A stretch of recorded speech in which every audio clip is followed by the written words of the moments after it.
Hey, good evening. Welcome to A Foreigner in the Philippines.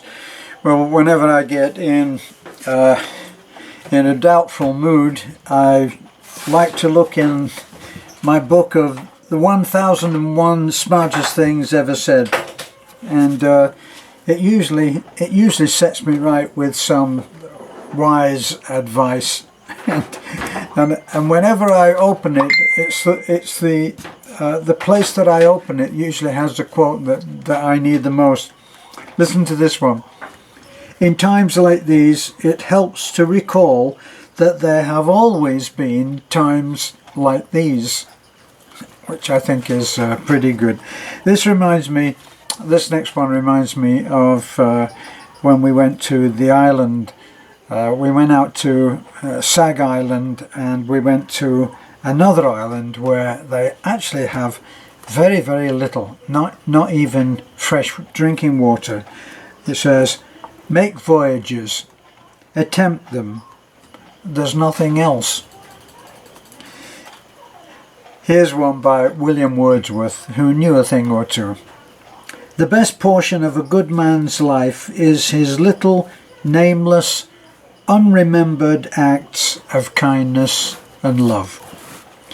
You know, coming to the end of this year, I'm really looking at it's easy to find moments of regret, but actually one of the things that coincidentally, because someone has just arrived to video jack me, I'm very sleepy. I was thinking that I would marry this lady again tomorrow. Not tonight. No, Thank you. tomorrow. I would marry you again tomorrow, honey. Thank you, mahal. Yeah. I'm very sleepy. Sorry. I What's know about? I know you're very sleepy, What's but it I'm about?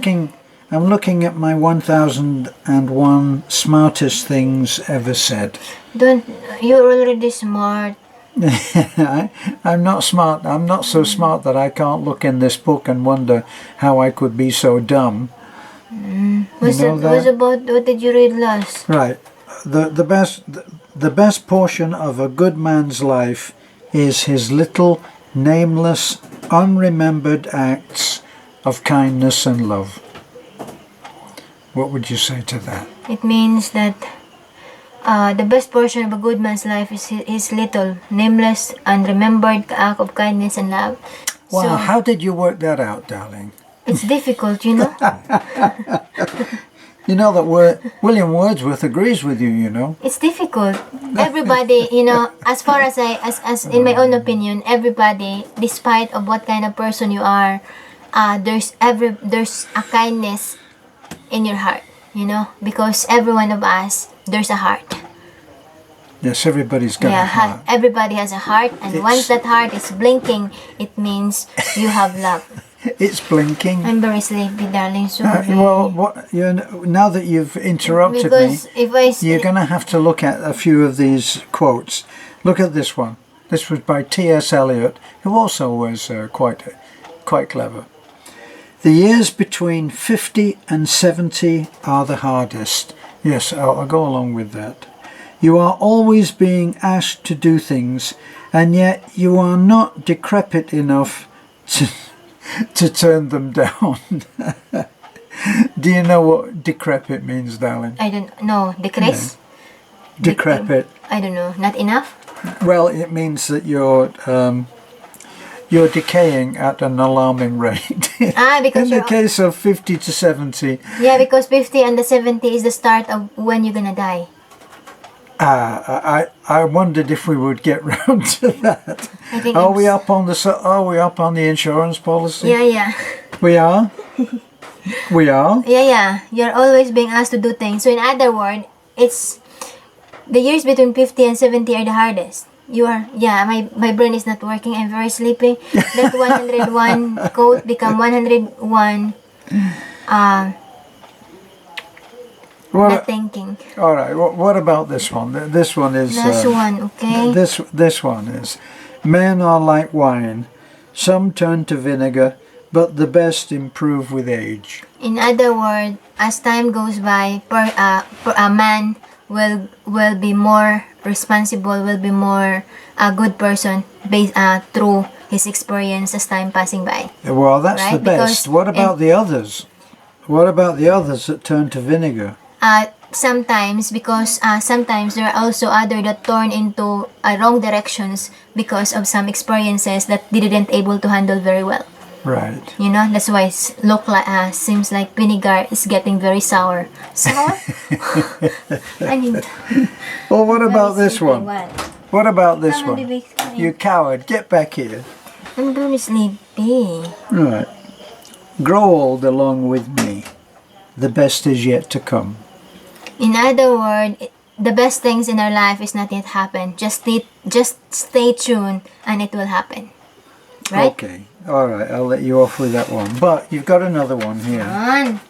Come on, I'm honey. very sleepy. But we only did 5 and there's 1,001. No. It's only good for intelligent person. That book. This one by George Bernard Shaw. Listen to this. The only man who behaves sensibly is my tailor. He takes my measure anew every time he sees me, while all the rest go on with their old measurements and expect them to fit me. So in other words, we're changing. The only thing that's never different, and that is the element of change, and how we actually are becoming different people all the time, and knowing what kind of person we're turning into is that's the smartest thing that you can attend to. You know, we live in the mountains, and actually they're not, as I always say, they're not the Eiger Sanction, okay? They're not Mount Everest. It's not the North Face. It's not clinging to sheer rock or anything like that. It's just that as you climb into the hills, they become mountains by definition. And some of them are mountains, and some of them are just hills. Well, you know that thing about molehills. Don't make molehills into mountains. So the big skill in life is to be aware that there are mountains and there are just little hills. And the big thing, we've got bugs flying around, and the big thing is to be able to focus enough to be able to see which are the mountains and which are the molehills. I got plenty of people who think they're mountains, but actually they're molehills, but that's just another way of looking at it. Let's look at this. Don't hurry, don't worry. You're here for a short visit, so be sure to stop and smell the flowers. That was Walter Hagen. Walter Hagen. A lot of these people I never heard of. A lot more of them I have heard of, but never really read their work. And a lot of them I can't even pronounce their name. So those I tend to leave alone. See, this one was by Betty Davis. Betty Davis, the Hollywood movie star. Old age ain't no place for sissies. Now that I can tell you is true. Live as long as you can, die when you can't help it. Well, that's true. And one thing that I've learned is you might just as well be yourself. Now this is the real skill. I think you need to go through all of those voices in your head. Now my experience is that you are constantly, you don't have to be a nutcase either to be this way. You're constantly hearing voices which make statements in your head, and they apply to all of the situations that you go through in life. On a daily basis, there are plenty of opinions being stated in your head that actually don't belong to you. So everybody thinks that the thoughts that are in their head are their own. I don't believe that all of the thoughts that you are thinking are yours. I don't believe it. When you hear a statement that has been made to you by someone else, in remembering it, it's as if you are playing energy over that statement, and in doing it, you're giving it life. I actually met someone once who had been badly abused by her former partner, and apparently the man was very vocal and very articulate in his criticisms, and he was also very malicious and said some terrible things about this woman.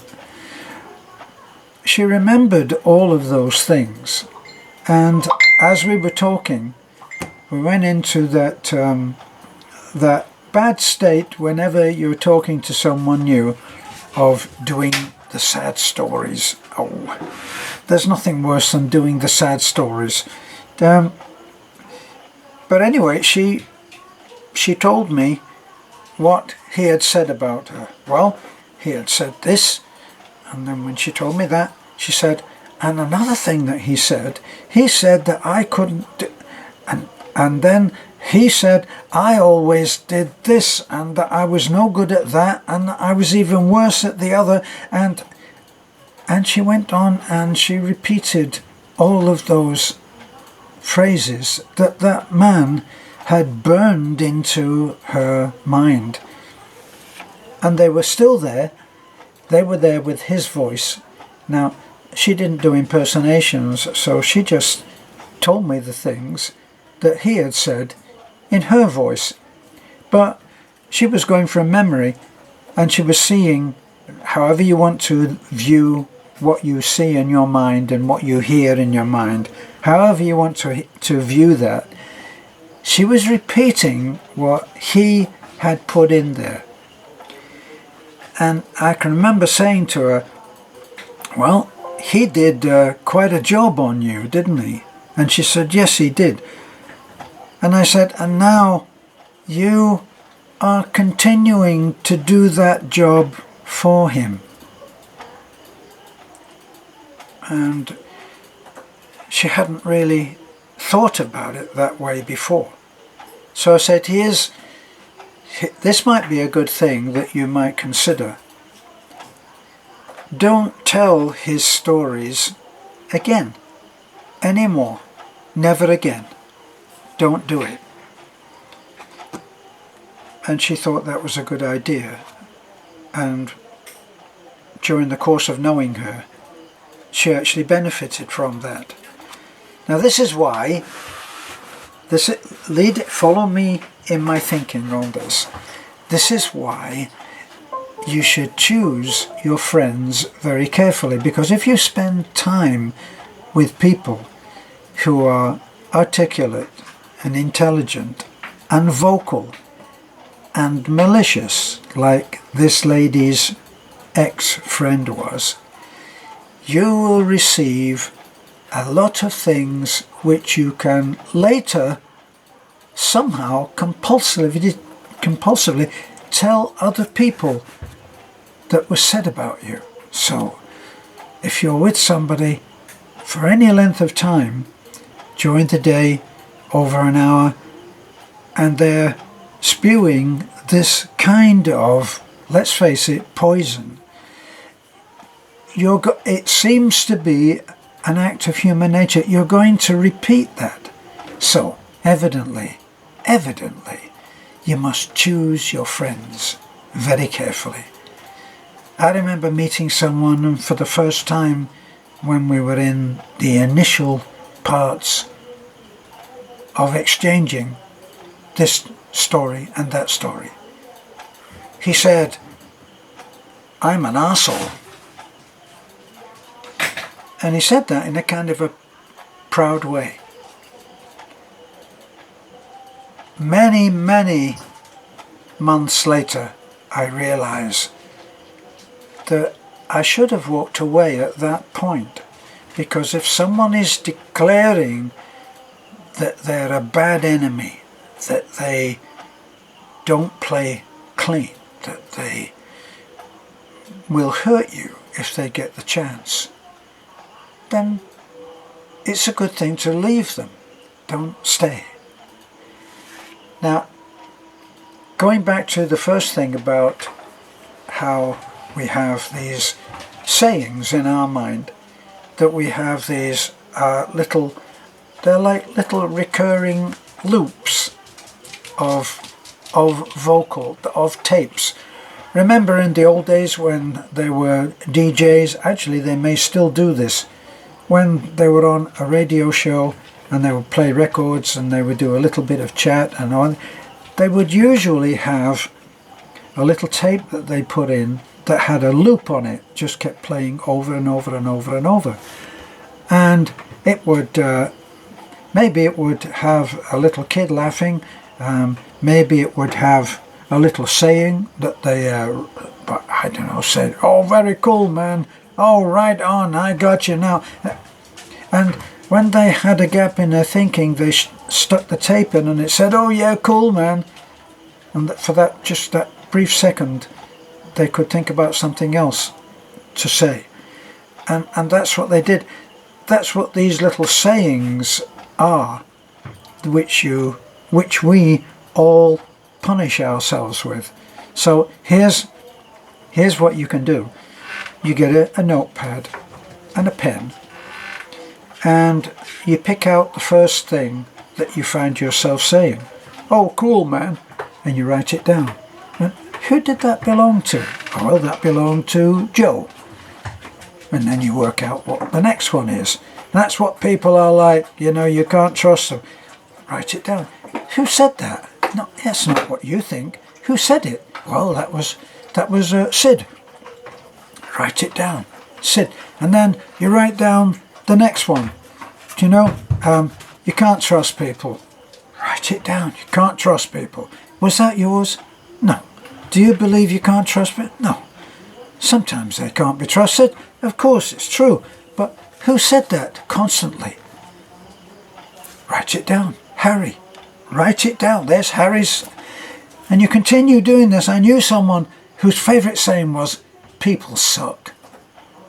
Write it down. When you've written them all down, as many as you can possibly remember, the thoughts that you find yourself thinking are probably yours. So you can own those, and you can take ownership, and you can take responsibility for them. And if you want to change them, you can do that too. But I've been talking too long. I got away from the smartest things that people say to what I would tend to find myself saying.